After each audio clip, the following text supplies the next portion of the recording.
होत आहे हे मात्र आम्हाला परतून लावायचं, हे ठेवायचं. आम्हाला संपवायला निघालेला संपवायचं, त्याला राजकीय करिअरमधून संपवायचं. हा लोकशाहीच्या प्रमाणे आम्ही उचललेला विडा आहे आणि तो पण आम्ही कडेला न्यायचं ठरवलंय.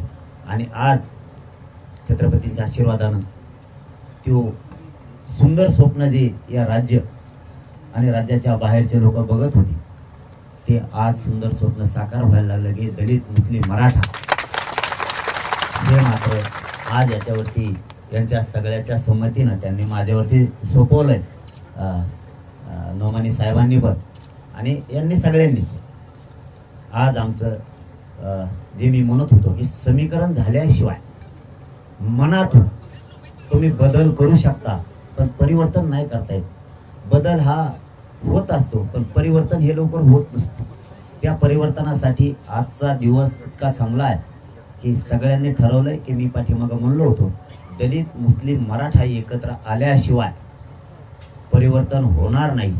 ते मात्र आज आमचं समीकरण पक्क झालं. समाजाचे लोक एकत्रित आले सगळे धर्मगुरू. मिनिमम कॉमन काय प्रोग्राम ठरलेला आहे, म्हणजे काय एक सूत्रता ठरणार आहे का, ठरली का ठरवली जाणार आहे? कारण पहिले तर महत्वाचे तिन्ही समाज एकत्रित आले पण सूत्र जमवली जाणार आहे, ते काही गोष्टी ठरल्या. आधी आमच्यासाठी प्रथम कर्तव्य होतं, जो समाज समोरून अन्यायासाठी आक्रोश करतोय, आपलं दैनंदिन जीवन जगण्यासाठी आक्रोश करतोय, आमचं प्रथम कर्तव्य अगोदर होतं की त्यांच्या वेदना आणि आक्रोश जाणून घेतो.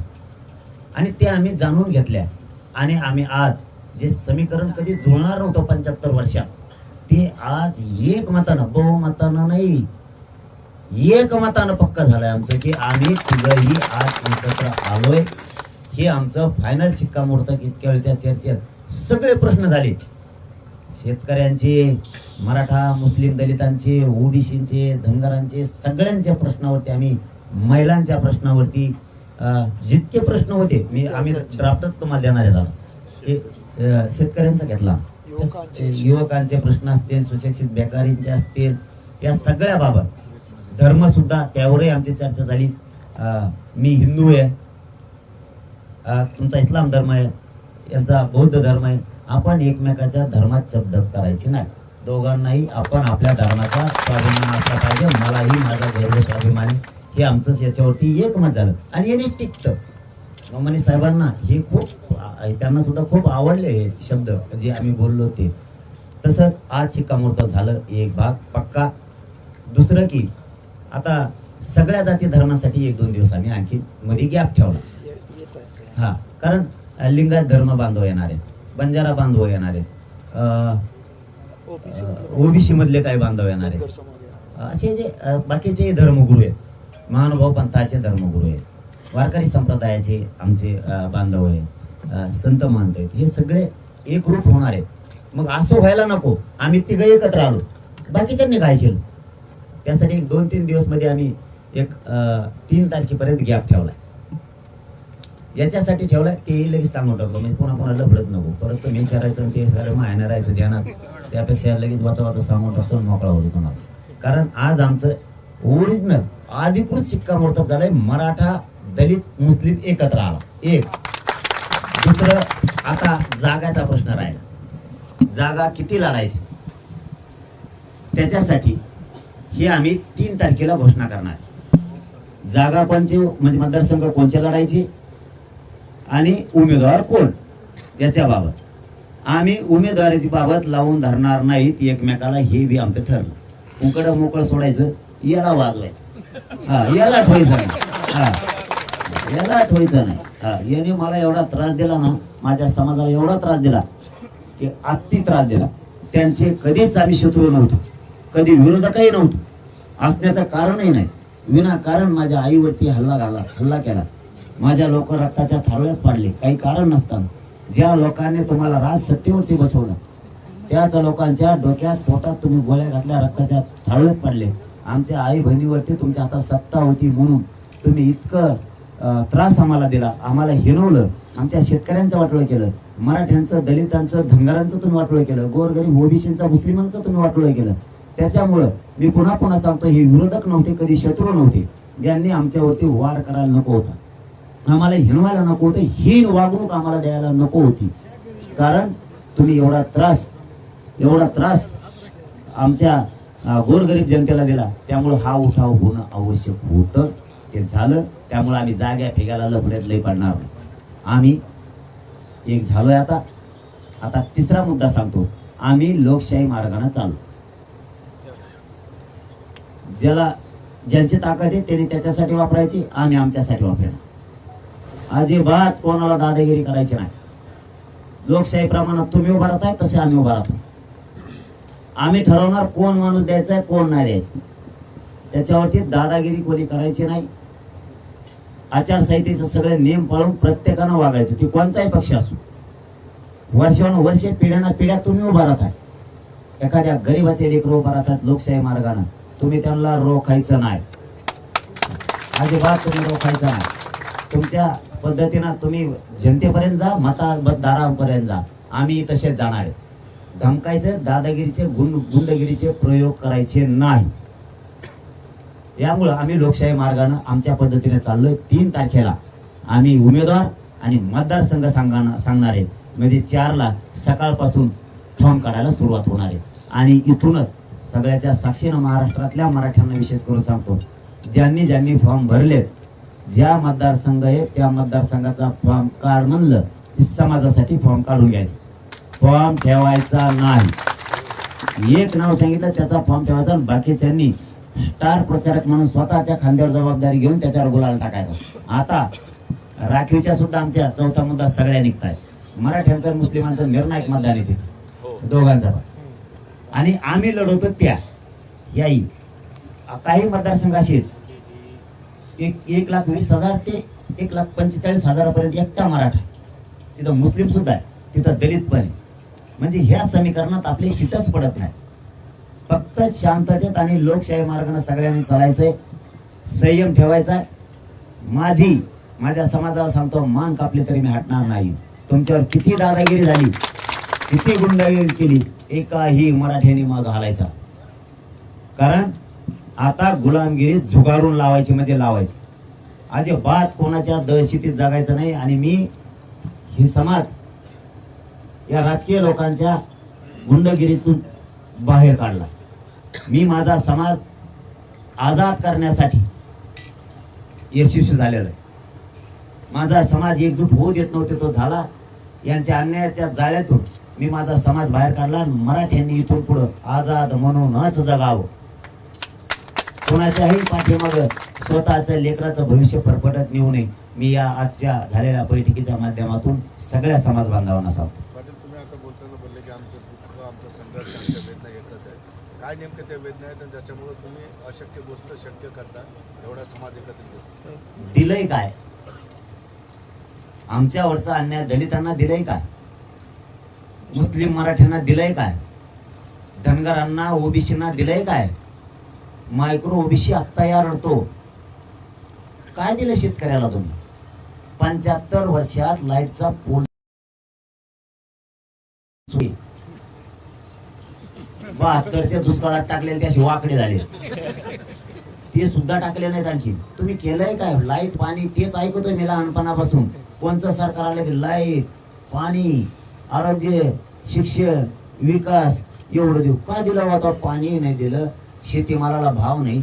तू साधी कर्जमुक्ती सुद्धा करू शकलेला नाहीये. अनुदान 1 रुपयाचा पीक विमा गेला पुढे सरकारचा. 25 कंपन्यांचं म्हणणं आहे 1 रुपयाचा विमा होता, त्याचे हप्ते न भरल्यामुळे आम्ही शेतकऱ्याचा पीक विमा देऊ शकत नाही. मारले शेतकरी. तुम्ही नादी लावता का 1500 रुपये देऊ? म्हणजे तुम्ही आयुष्याचं कमवता आणि माझ्या शेतकऱ्याला, माझ्या गरीब लोकांना तुम्ही आयुष्याचं देत नाहीत. लढाई ही आयुष्याचं लेकरांना मिळवून देण्यासाठी, अन्याय न होऊ देण्यासाठी.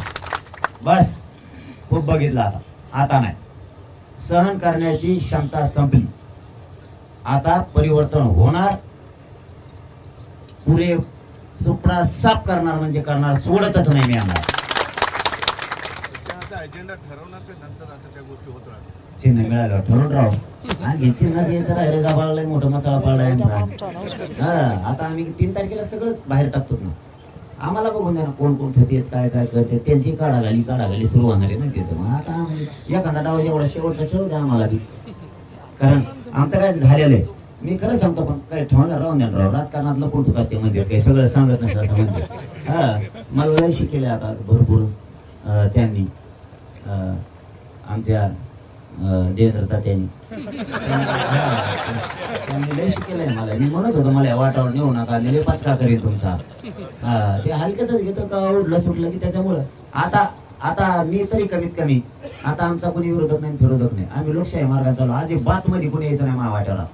हा मध्ये आला मग तू पुढं बघ काय होतंय, कारण मला गरजच नाहीये तुमच्या वाटा जाण्याची. आम्हाला तिघाला नाही चौघाला नाही, आम्ही आमच्या लोकशाही मार्गाने चाललोय, तुम्ही तुमच्या लोकशाही मार्गाने जायचं. पण माझ्या समाजाचा आणि या राज्यातल्या जनतेचा वेढा आम्ही खांद्यावर घेतलाय आता त्यांना न्याय देण्याचा. कसला गरीबातला गरीब होत्या सगळ्यांना सांगतो, छोट्या मोठ्या जातींना गरीबाची लाठी आता मागे सरकून. हा तुमचा एक साधा कागद बी आला ना तर माणूस मोकळा माघारी जाऊ देणार नाही, कधीच जात म्हणून त्याच्याकडे बघणार नाही मी कधीच. आणि आताही मी जाऊ देत नाही माणूस. तुम्हीही बघता पत्रकार बांधव इथं 14 महिन्यापासून कुठल्याही जातीचे तुम्ही त्याला जात विचारा, त्याने जर कागद दिला ना तर मी तो प्रश्न एका फोन मध्येच मागे गेला होतो. कधी जात बघत नाही त्याची.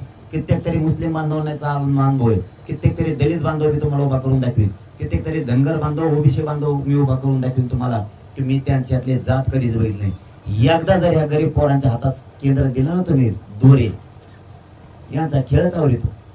हा यांचा खेळच आवडतो. पाटील हे सगळं धार्मिक बाजू गोष्टी बाजूला ठेवूनच सगळं आपण लढा लढतो. इथून पुढे तुम्हाला असे प्रश्न येतीलच की गांधी धर्माचे राजकीय ह्याच्यात आक्षेप म्हणजे हस्तक्षेप करताना तसा काही तुमचा कॉमन मिनिमम प्रोग्राम ठरलेला आहे का? तुम्ही आता सुरुवातीला आलेलं सांगितलं धार्मिक गोष्टी बाजूला आणि काय असतं काय असतं, शेवटी ज्याचा त्याचा धर्म ज्याच्या त्याच्यापेक्षा असला पाहिजे हे संविधान सांगतो.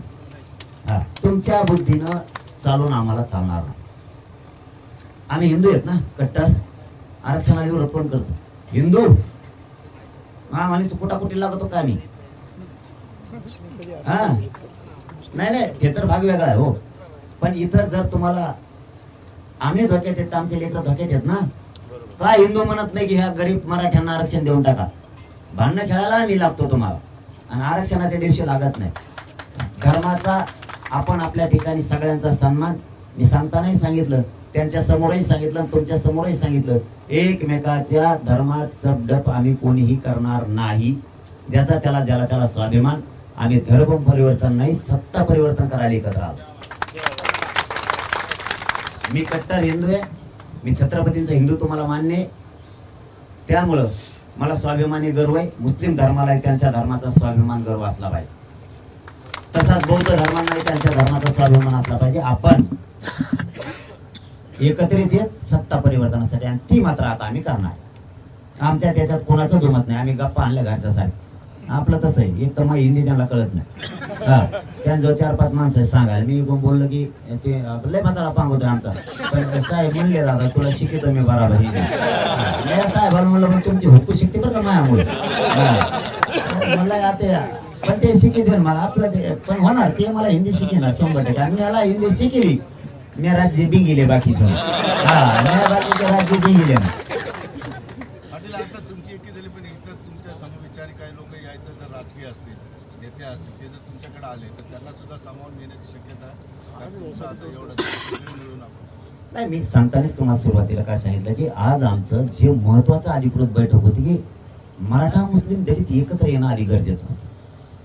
ते आता एक मतानं कुणीच कोणाच्या शब्दाच्या पुढे नाही असे आले. सत्ता परिवर्तनासाठी एक भाग झाला. आता आम्ही 3 तारखेपर्यंत रिकामा पेज ठेवला 2-3 दिवस मधी. त्याच्यात आम्ही सगळ्याच बांधवांना आव्हान केलंय, आज आपल्याच माध्यमातून करतोय की लिंगायत समाज असेल, बंजारा समाज असेल, मायक्रो ओबीसी असेल, ओबीसी असेल, धनगर बांधव असेल, दलित मुस्लिम तर आलेतच. आणखीन याच्यामध्ये जे कोण महानुभाव पंथांचे बांधव आहेत हे सगळ्यांनी आपण यावं. या लाटीत आपण सगळ्यांना सहभागी व्हावं.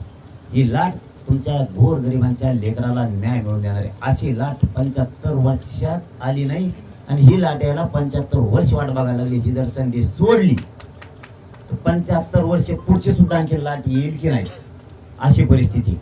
त्यामुळे सगळेच एक झालेत आणि सगळ्यांसाठी आम्ही स्वतः आव्हान केले. तुम्ही म्हणता मग आव्हान केलं आम्हाला फोन कर, माझ्याकडे तुमचा फोन नंबर नाही, माझ्याजवळ मोबाईल नाही. हा मनाने ना काय फरक पडलाय का? इथं मान सन्मान कमी नाही, इथं कवा दार उघडे, दारच नाही आमच्याला, कडीत नाही ठेवली लोकांना उघड उघड, कडी मोडीली, मोडीले आणि कोणच्या खिडक्या कशा उघडा त्या, म्हणजे त्याच्या आतले खटक्यात बोट घातलं तर बोटच खाली जाते, पण ती खटकं सापडत नाही, म्हणजे ती मोकळीची. आणि आम्हाला कोण कुणी हवा हाका मारित आहे. आम्ही एका म्हणतो मागून हाका कसं काय लिहा, मागून तर सगळं पॅक होतं. म्हणजे इतकं माया आम्ही जनतेवरती करतोय. बंधन नाही, कोणाकडून पैसे नाही, तिकिटाला नाही, फिकिटाला नाही, कुणी दिले असले पाठिंब्यासाठीच मागे घ्यावा म्हणा तुम्ही जाते बरं का. मग हा हे मध्ये काही काय ऐकायला येतंय, कुणी म्हणतं माया भेटीला साहेब, माया भेटीला 25,000 रुपये घेते तुम्ही तिकडच, आणि मी इथं पडून ना झाडा घाली बाच्या कवा ये ना तू, वशिलेची गरजच काय झालं बोलायचं. ओके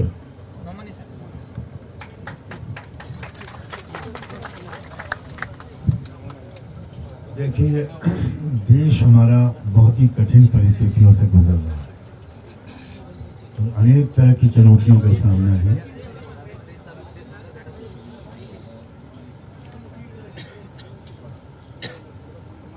देश के लोग अगर विभाजित होते चले गए तो विदेशी ताकतों के षड्यंत्र का मुकाबला नहीं कर पाए.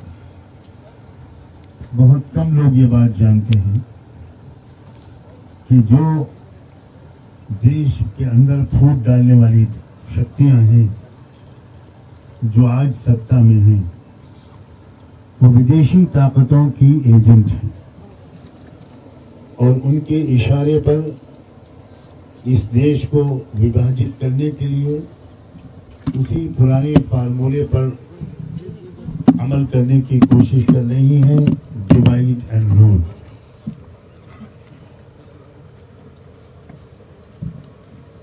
महाराष्ट्र देश का बहुत से पहलुओं से मोस्ट इम्पोर्टेंट स्टेट है, फाइनेंशियल कैपिटल है, मगर ये भी दुख की बात है कि महाराष्ट्र का कैपिटल गुजरात शिफ्ट किया जा रहा है. ये महाराष्ट्र की अस्मिता का भी सवाल है और महाराष्ट्र की जो हिस्ट्री है वो आपस के प्रेम की है, सद्भाव की है, आपसी सौहार्द की है. छत्रपति शिवाजी महाराज की पूरी सही हिस्ट्री ये बात बताती है कि उनके तोपखाने के जो इंचार्ज थे वो इब्राहिम खान थे और उनको सबसे ज्यादा जो विश्वास था वो उन मुसलमानों पर था जो उनके दरमियान और मुगल बादशाही के दरमियान वो मीडिएशन का काम करते थे. महाराष्ट्र देश के लिए एक मिसाल हुआ करता था आपस की मोहब्बत और सद्भावना का, लेकिन संघ परिवार ने और उनके एजेंटों ने भारतवासियों को धर्म की बुनियाद पर, धर्म का नाम लेकर धर्म के खिलाफ चलते हुए, वो चाहे हिंदू धर्म हो, वो चाहे इस्लाम हो, वो चाहे बौद्ध धर्म हो, चाहे क्रिश्चियनिटी हो, चाहे बाबा गुरु नानक की शिक्षाएं हो, सबके खिलाफ चलते हुए उन्होंने देशवासियों को आपस में बांटा और लड़ाया. मैं पिछले 40 साल से पूरे देश में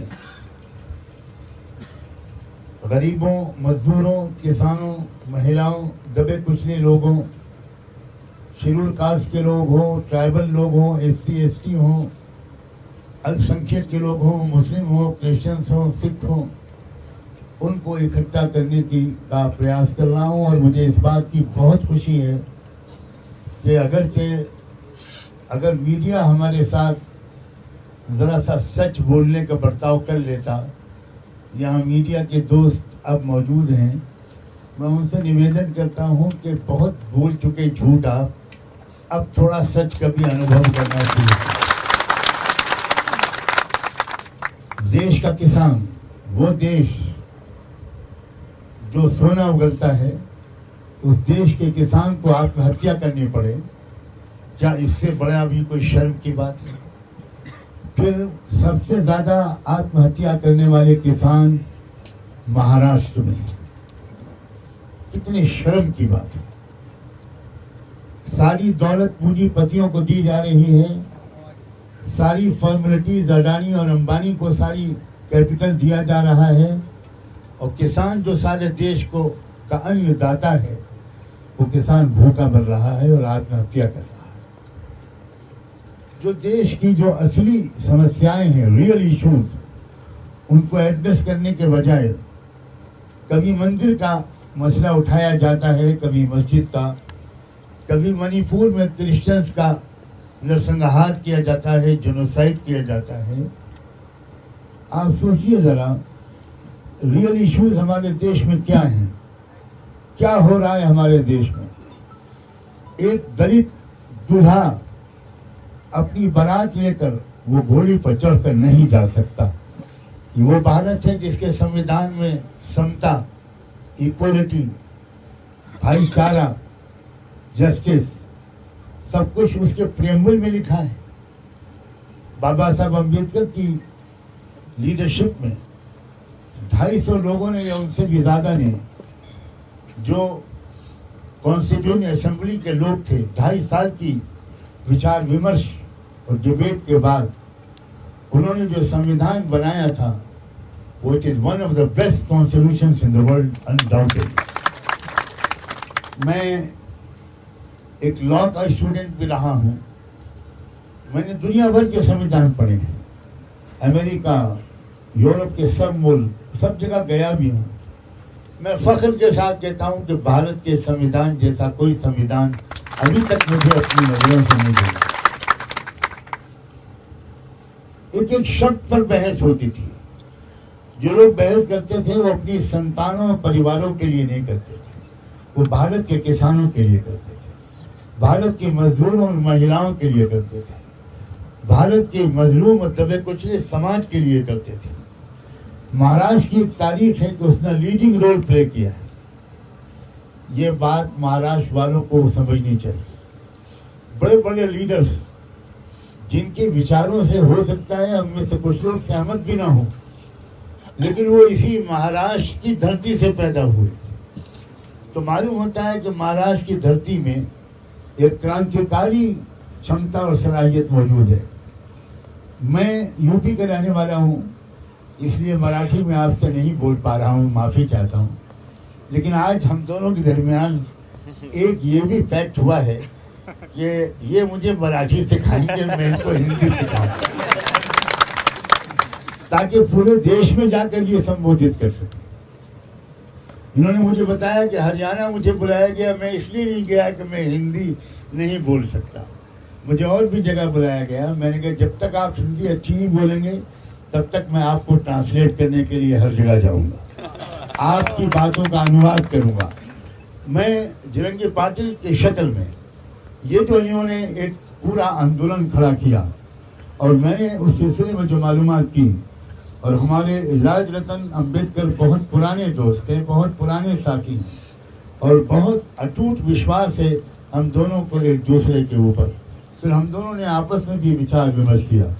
मुझे ऐसा लगा कि जिरंगी पाटिल की शक्ल में भारत को एक नया गांधी मिलने जा रहा है।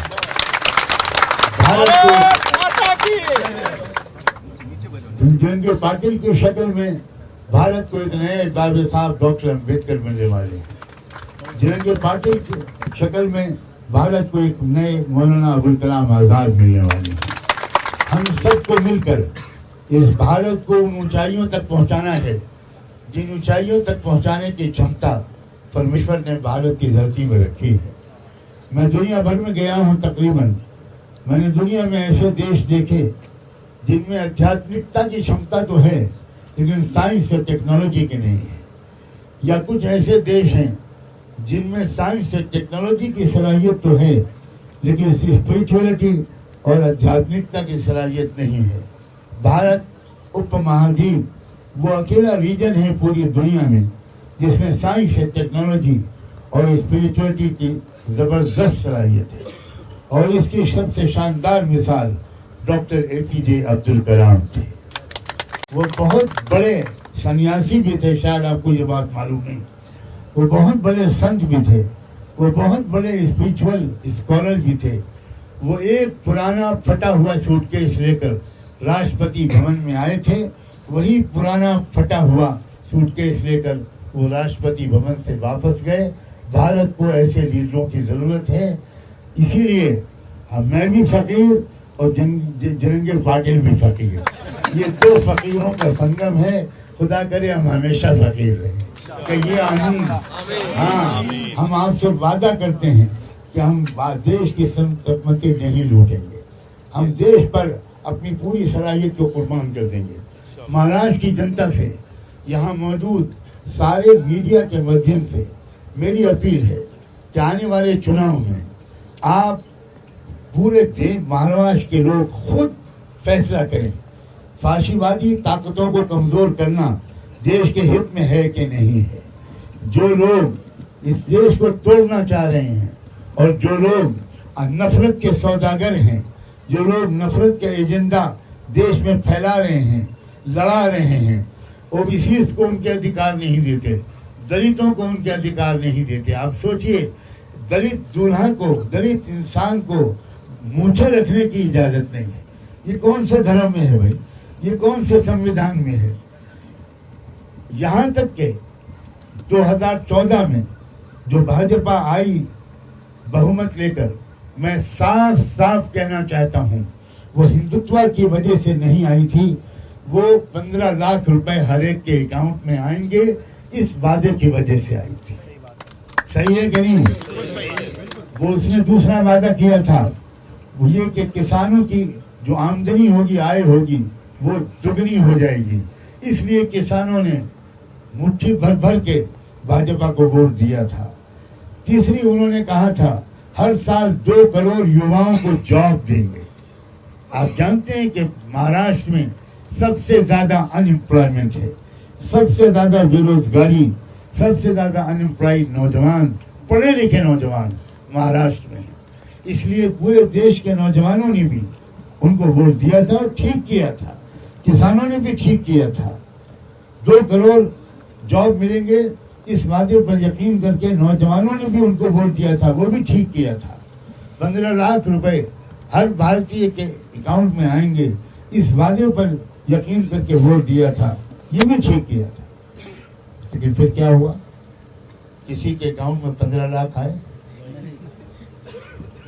2 करोड़ जॉब तो क्या मिलते, 3.5 करोड़ नौजवानों की जॉब जा चुके हैं।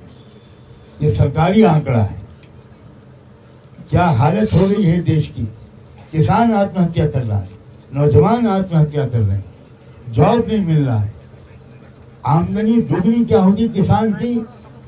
किसानों को दिल्ली में साल सवा साल प्रोटेस्ट के लिए बैठना पड़ा और 750 किसानों ने अपनी जान दी।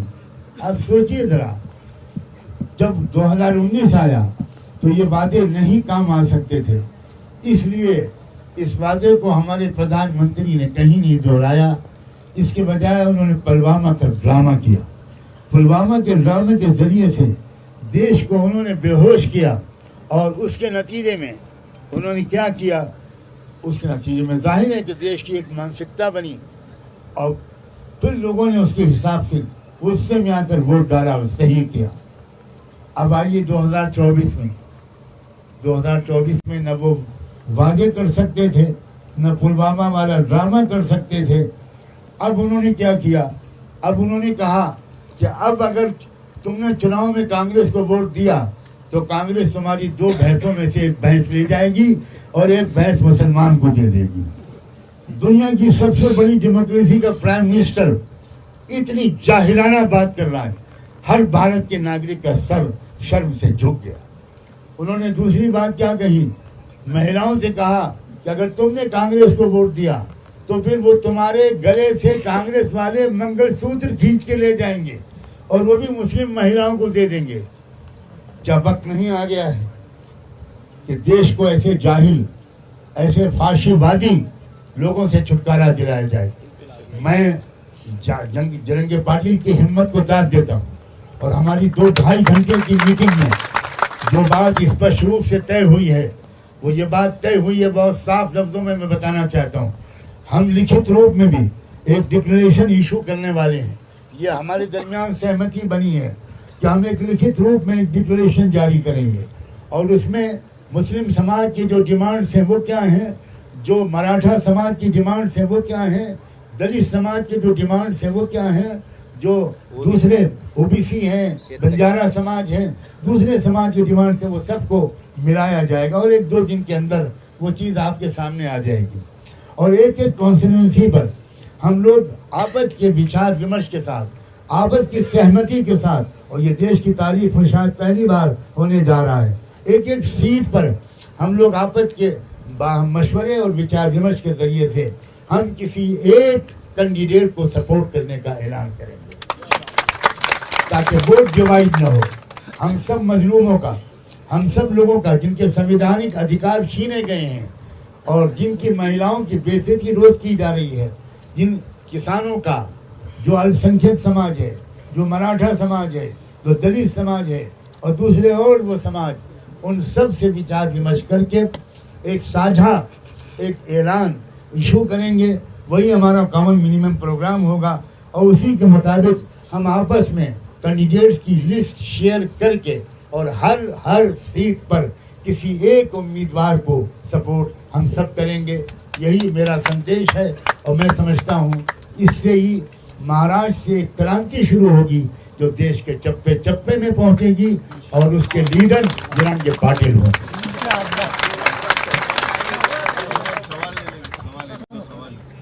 आपको क्यों लगा कि मनोज जरंगे के साथ जाना चाहिए? हमें क्यों नहीं लगता कि इनके साथ जाना चाहिए, आप इस सवाल का जवाब दीजिए। इसलिए लगा कि इन्होंने नफ्स पर हाथ रखा है। मराठा, मुस्लिम, दलित, अगर महाराष्ट्र में समीकरण मजबूत हो गया तो इससे एक बहुत ही पॉजिटिव मैसेज पूरे देश को जाएगा। यहाँ की मराठा आबादी बहुत मजबूत है, बड़ी आबादी है उसकी, और उसके अंदर भी ऊपर की लेयर और गरीब ये तकसीम है। किसको रिजर्वेशन आरक्षण मिला है, किसको नहीं मिला, आप मुझसे ज़्यादा जानते हैं। मैं समझता हूँ कि यहाँ महाराष्ट्र से बड़ी बड़ी तहरीकें पहले उठी हैं। मैंने शुरू में इशारा किया था, यही तहरीक देश के अंदर धर्म और जात से ऊपर उठकर अगर गरीबों, पिछड़ों और दलितों, इन सब का एक समीकरण महाराष्ट्र में कामयाब होता है तो हम समझते हैं कि देश में भी कामयाब हो जाए। आप आए हो, लेकिन जरंगे पार्टी के जितने भी रैलीज थे पूरे महाराष्ट्र में, सबसे पहले मुस्लिम कम्युनिटी उनके साथ में जुड़ गए, आप अभी जुड़ गए। सारे मुस्लिमों में क्या मैसेज लेके जाओगे जिससे आपको इसका ये आज ही चला जाएगा मैसेज पूरा, बाद में क्या लेके जाएंगे? मेरा आना ही मैसेज है, आप अभी मुझे पहचानते नहीं।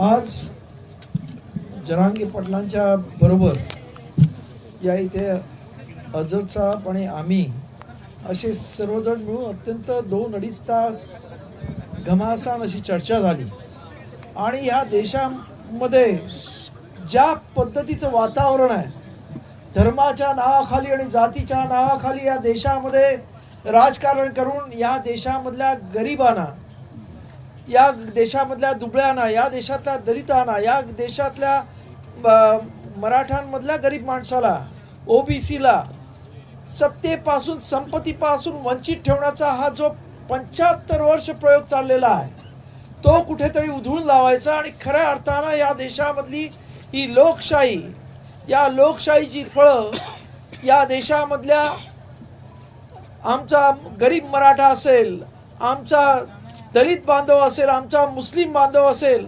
आमचा ओबीसी बांधव असेल, त्याच्यापर्यंत ती फळं मिळाली पाहिजे या दृष्टीनं आम्ही सर्वजण एकत्र आलेलो आहोत आणि एक अशी वज्रमूठ आम्ही तयार केलेली आहे की ज्याच्यामुळं आज या महाराष्ट्राच्या राजकारणातली समीकरणं बदलणार आहेत आणि आज लोकांच्या मनामध्ये हा प्रश्न खतखतत आहे की सरकार आश्वासन देत आहेत, परंतु कुठच्याही प्रकारचं आज आपण पाहिलं असेल की बेरोजगार तरुण आज रस्त्यावरती फिरतोय, अत्यंत शिकलेली तरुण रस्त्यावर फिरतोय.